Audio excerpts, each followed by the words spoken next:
ইরানের চাবাহার বন্দর ভারতের জন্য কেবল একটি বন্দর নয়, এটি তাদের কৌশলগত স্বার্থ রক্ষার গুরুত্বপূর্ণ হাতিয়ার। এশিয়ার জটিল ভূরাজনীতিতে নিজেদের অবস্থান ধরে রাখতে নয়াদিল্লি এই প্রকল্পকে অত্যন্ত প্রয়োজনীয় মনে করলেও চাবাহার প্রকল্পের ভবিষ্যৎ নিয়ে অনিশ্চয়তা তৈরি হয়েছে। কারণ ট্রাম্প প্রশাসনের কঠোর নিষেধাজ্ঞা এবং ইরানের সঙ্গে ব্যবসা করা দেশগুলোর উপর অতিরিক্ত 25% শুল্ক আরোপের হুমকি দিয়েছে যুক্তরাষ্ট্র। এর জেরে নানা মহলে জল্পনা শুরু হয়েছে, ভারত কি আদৌ এই প্রকল্পে টিকে থাকতে পারবে? এসব গুঞ্জনের মধ্যে ভারত স্পষ্ট বার্তায় বলেছে, চাবাহার প্রকল্প থেকে সরে আসার কোনো সুযোগ নেই। তাদের জন্য এই বন্দর অপরিহার্য।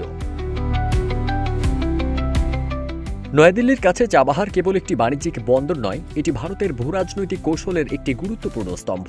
এর পেছনে কয়েকটি বড় কারণ রয়েছে। প্রথমত, পাকিস্তানকে এড়িয়ে আফগানিস্তান ও মধ্য এশিয়ায় পৌঁছানোর ক্ষেত্রে চাবাহার ভারতের একমাত্র বিকল্প পশ্চিমা করিডোর। গুজরাটের কান্ডলা বন্দর থেকে মাত্র 550 নটিক্যাল মাইল দূরে অবস্থিত এই বন্দরটি হরমুজ প্রণালীর বাইরে, ফলে পশ্চিম এশিয়ার যে কোনো সংঘাতের প্রভাব থেকে মুক্ত। দ্বিতীয়ত, সময় ও অর্থ সাশ্রয়। আন্তর্জাতিক উত্তর দক্ষিণ পরিবহন করিডোর INSTC ব্যবহার করে ইউরোপে পণ্য পাঠালে সুয়েজ খালের তুলনায় সময় প্রায় 15 দিন কম লাগে। তবে চাবাহারের ভবিষ্যৎ নিয়ে কিছু অনিশ্চয়তা রয়েছে। গত বছরের 28 অক্টোবর মার্কিন ট্রেজারি চাবাহার প্রকল্পকে শর্ত সাপেক্ষে ছাড় দিয়েছিল, যা শেষ হচ্ছে আগামী 26 এপ্রিল। পাশাপাশি ডোনাল্ড ট্রাম্প জানিয়েছিলেন, ইরানের সঙ্গে যারা ব্যবসা করবে তাদের উপর 25% অতিরিক্ত শুল্ক আরোপ হবে।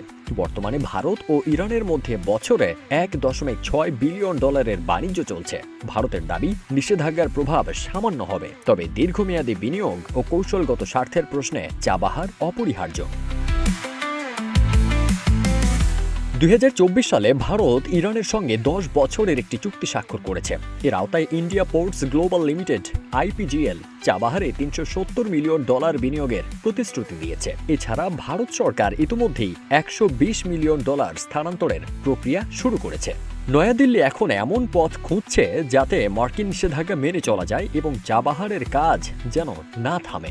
ভারতীয় সংবাদ মাধ্যমের খবর অনুযায়ী সরকার চাবাহার প্রকল্পে সরাসরি অংশগ্রহণ কমিয়ে একটি নতুন স্বাধীন সত্তা গঠনের পরিকল্পনা করছে। এতে ভারতের ঝুঁকি কমবে, কিন্তু উন্নয়ন কাজ থাকবে অব্যাহত।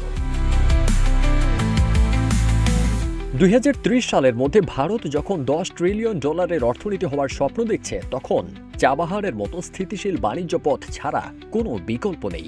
ভারত স্পষ্ট করে দিয়েছে, এই প্রকল্প থেকে সরে আসার কোনো অপশন তাদের হাতে নেই। এটি ভারতের ভূরাজনৈতিক অস্তিত্বের লড়াই। ফারদিন সানি, রূপালী বাংলাদেশ।